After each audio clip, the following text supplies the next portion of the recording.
प्रज्वल कराओ तारा की जय जवान, जय जवान।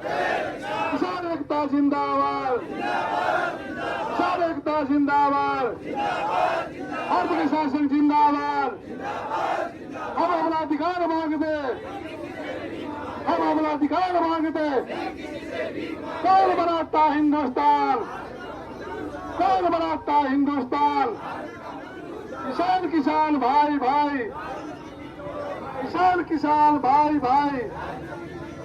किसान हित की बात करेगा, किसान हित की बात करेगा।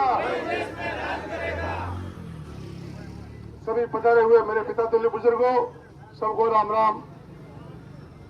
आज लगातार धरना 14 दिन से आप चला रहे हैं, संघर्ष कर रहे हैं। आप घर के खुद खर्चे से समय निकालकर इस धरने को आप सफल बना रहे हैं। मैं सबको, कार्यकर्ताओं को और किसानों को धन्यवाद देना चाहता हूं। बंधुओं, ये संघर्ष बहुत ऐतिहासिक, मैंने आपको पहले बताया था। पिछले 2 साल से अपना कोई धरना नहीं दिया। किसानों के काफी समस्या इकट्ठी हुई, तमाम प्रकार की समस्याओं को लेकर हमने काफी मंथन किया। 2 महीने ज्ञापन भी दिए, कलेक्टर को मिले, एडीएम साहब को मिले, नेताओं को भी कहा, लेकिन कोई सुनवाई नहीं हुई। तब जाकर हमने निर्णय लिया कि धरना अपना देना है। धरना कैसा देना है, कितना देना है, कितना चलाना है, खूब मंथन हुआ। इसका खर्चा भी आएगा, लेकिन खर्चे की हमारे पास कोई कमी नहीं है। सब सक्षम कार्यकर्ता है, एक एक आदमी 1-1 लाख उठा सकते हैं हम। बंधुओं, इस सेवा का मौका भाग्य को मिलता है, भाग्यशाली को मिलता है। किसान अन्नदाता है, देश का पेट भरने वाला किसान है। लेकिन आज सड़कों पे क्यों आया है और आना क्यों पड़ता है, आपको सबको मालूम है। बंधुओं, ये लोकतंत्र है। आपके वोट से एमएलए बनता है, एमपी बनता है, प्रधानमंत्री बनता है, सरपंच बनता है। ये आपकी ताकत है। लेकिन आज लोग स्वार्थी हो गए, सब स्वार्थ में डूबे हुए हैं। वोट लेने के बाद में भूल जाते हैं किसान की क्या समस्या है, आम पब्लिक की क्या समस्या है, पब्लिक क्या चाहती है, और सड़कें में क्यों आती सुनते भी नहीं है। आज अपन लगातार 14 दिन से ज्ञापन दे रहे हैं।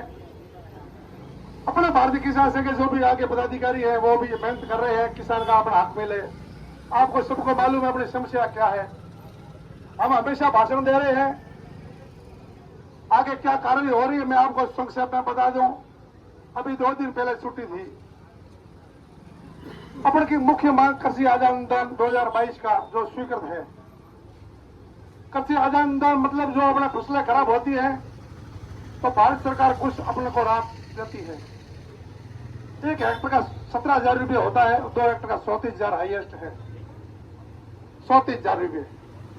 22 का अपना स्वीकृत है, वो अपने एक तो मांग रहे हैं। दूसरा है 23 का भी अपने की स्पेशल गिरदावरी कराई थी, अपन ने ज्ञापन दिया था, उस ज्ञापन पे ही अपने गिरदावरी हुई थी। वो लिस्ट भी अपने पास में अटेस्टेड कॉपी है, लेकिन सरकार अभी उसको तो लिस्ट को मतलब देखी भी नहीं। लेकिन अपन ने कागज ले लिया अटेस्टेड कॉपी, वो भी पैसा अपन लेके रहेंगे। तीसरी मांग है अपने बीमा, जो अपने धरना देने के बाद में 25 करोड़ के आसपास किसानों का पैसा आया है। तो कंपनी पहले कहा कि इतनी साहूकार थी तो पहले दे देती। अब धरना देने के बाद में पैसा दिया तो खरी, देना तो पड़ेगा ही। पैसा अपना प्रीमियम भरा है, भारत सरकार कह रही है आप बीमा कराओ, बीमा कराओ, किसानों को फायदा मिलेगा। लेकिन 16 कंपनी, रिलायंस फॉरेस्ट कंपनी अपन साल भर से कह रहे हैं इसको ब्लैक लिस्ट करो, इसको हटाओ और ईमानदार कंपनी लाओ। पहले बेचारी कंपनी थी वो पैसा देती थी, लेकिन ये कंपनी पूरा पैसा खाना चाहती है। फिर भी आपने संघर्ष किया, आंदोलन किया, ज्ञापन दिए, आगे बात हुई, एमपी साहब को अपन लेटर दिया, वार्ता करी, एमपी साहब कृषि मंत्री के पास गए, लेटर दिखाया, कृषि मंत्री के दबाव से ये पैसे आपके खाते में, मैं आपको बता दूं, पैसे मिलते नहीं। ये जो आपके राज्य में यहाँ के लोकल है उनका विशेष हमारे सहयोग नहीं मिला, बड़ी मतलब दुख की बात है। अपने नेताओं को चुना, लेकिन कोई बात आज दिन तक हमारे कोई बात पड़ी नहीं। अभी मेरे क्या साहब प्रभारी मंत्री है, उनसे भी मैंने अभी टेलीफोन अभी आधा घंटे पहले किया था। मैंने कहा आप हमारे प्रभारी मंत्री हैं, किसान 14 दिन से लगातार बैठे हैं, आपका भी थोड़ा हक बनता है, दायित्व है कि इनकी बात सुनो क्या समस्या है। उन्होंने बताया कि आप पहले बात कर लेते। पहले मैंने कहा भाई साहब हमने कई ज्ञापन दिए, हमने खबरें भेजी, लेकिन आपने देखी नहीं। अब भी मौका है, आप देख लो, आपका एरिया है, किसान की जायज मांग है, हमारा वास्तव में हक है, वो मांग रहे हैं, हम कोई भीख नहीं मांग रहे हैं। तो उन्होंने कहा ज्ञापन भेजो, मुझे ज्ञापन, अभी टेलीफोन भेजे, मैं ज्ञापन भी दिया। तो मतलब उनका भी फर्ज बनता है, लेकिन वो ठंडे बस्ते में सीट डाल देते हैं। लेकिन समय तो 5 साल और चले जाएंगे और भी भीख मांगनी पड़ेगी। किसान तो हो गए वो है, कोई दुनिया इतनी मूर्ख नहीं है, सब समझदार है। बंधुओं, तो मैं ये कहना चाहता हूँ कि जो अपने सुने वो भी अपनी बात सुनने को तैयार नहीं है, तब जाके अपन रोड पे समझा नीचे बैठे हैं। पर मैं प्रशासन को, राजनेताओं को और सबको कहना चाहता हूँ कि संघर्ष कोई अधूरा नहीं छोड़ेंगे। अब किसान जाग चुका है, अपना जो हकबाजी है वो लेकर रहेगा, ये बात क्लियर है। तैयार हो ना? तो मैं कहना चाहता हूँ प्रशासन आप सुन ले, जो भी हमारी जायज मांगे हैं, बीमा हो, आदान हो, बिजली हो, पानी हो, तमाम मांगे जो हमारी स्वीकार नहीं होगी तो हम धरना नहीं उठाएंगे, ये बात क्लियर है। पिछले 2-3 दिन से प्रशासन लगातार मेहनत कर रहा है, लिस्ट बढ़ा रहा है। पर मैं आपको एक बात और बता दूं, लिस्टों के अंदर कई खाते गड़बड़ है, कई खाते बंद है, कई खाते केवाईसी नहीं है। आप यहाँ से जब घर पे जाओ तो पटवारी से अपने अपने एरिया मिलो और अपने खाते देख लो मेरा खाता क्लियर है कि नहीं है। पटवारी से मिल लो, कल मेरे हिसाब से पैसे अपने खाते में शुरू हो जाएंगे, तो इसी का खाता क्लियर होगा, उसका पैसा आएगा। क्लियर नहीं होगा उसका पैसा थोड़ा रुकेगा, लेकिन वो पैसा जाएगा नहीं। मैं आपको विश्वास दिलाता हूँ। बंधुओं, जिसका लिस्ट में कहीं नाम नहीं है, जिसका नाम नहीं है, उसका भी हमने बात करी एसडीएम साहब से, तहसीलदार साहब से, दूसरी लिस्ट बनेगी उसमें नाम जुड़वा लेंगे, किसी का पैसा आपका मारा नहीं जाएगा, हम विश्वास दिलाते हैं।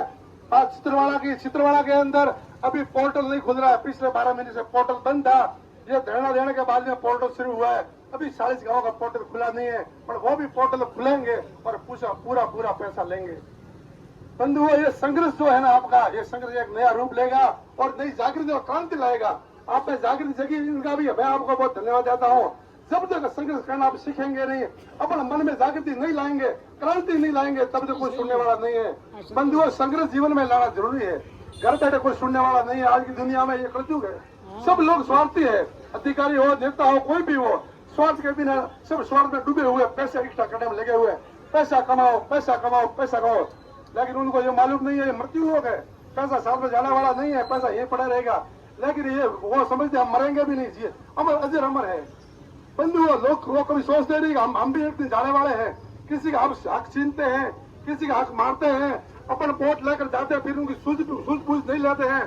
तो भगवान तो देख रहे हैं, वो अंधा पैरा नहीं है, वो सृष्टि चला रहा है, उसके पास में नेत्र खुली है, वो सब देख रहा है। इस किसानों की हाय लगेगी इस नेताओं को, जो नेता वास्तव में ईमानदारी से कार्य नहीं करते हैं, उनको तो हाय लगने इसमें कोई दो राय नहीं है। बंधुओं, लेकिन आप मजबूत हो, आप संघर्ष करो, अपना अन्नदाता है, सबका पेट भरने वाले हैं, पेट भी भरेंगे, हक भी लेंगे, सब कुछ करेंगे, लेकिन छोड़ेंगे नहीं। इसलिए आप मजबूत रहे, संघर्ष और भी आगे बढ़े, तो भी आप तैयार रहो, आपको कोई कमजोर पड़ने की जरूरत नहीं है। जो हमारी किसान संघ की टीम है वो आपको लगातार मजबूती देगी, आपके साथ कंधे से कंधे लगाकर लड़ेगी, इसमें कोई संकोच नहीं है। ये टीम ईमानदार है, अपना जो जाजिम है, जो झंडा भगवान